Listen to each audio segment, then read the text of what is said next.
Cette semaine se tient la COP16 en Colombie pour faire la paix avec la nature à l'heure où 70% des écosystèmes seraient dégradés par les activités humaines. Moins connues que les fameuses COP sur le climat, les COP biodiversité visent surtout à créer et à mettre en œuvre un cadre mondial sur la protection de la faune et la flore. Organisé par l'ONU, cet événement réunit pas moins de 190 pays et 15 000 personnes, dont des chercheurs, des militants écologistes, des ministres et des chefs d'État.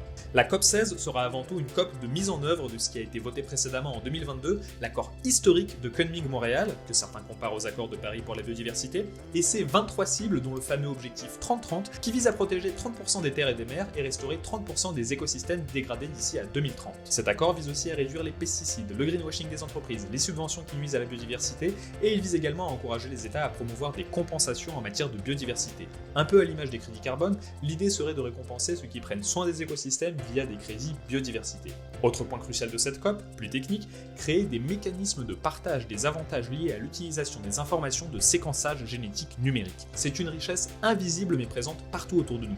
Des médicaments aux aliments en passant par les cosmétiques, l'industrie utilise massivement l'information génétique issue du vivant dont elle isole des séquences ADN pour imaginer de nouvelles applications. L'idée est de mieux encadrer cette pratique pour davantage financer la justice environnementale et permettre aux pays en développement de tirer profit de leur patrimoine naturel face aux multinationales qui exploitent ces ressources sans contrepartie.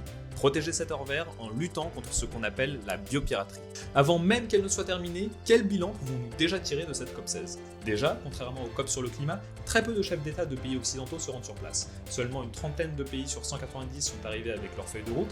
Concernant l'objectif 30-30, seulement 8% des mers et 17% des terres sont aujourd'hui protégées. L'ambition de récolter 25 milliards de dollars par an est loin d'être atteinte, puisqu'à ce jour, le fonds dédié à la biodiversité ne compte que 400 millions de dollars. Pour le président des Nations Unies, l'objectif principal de cette COP est de passer de la parole aux actes.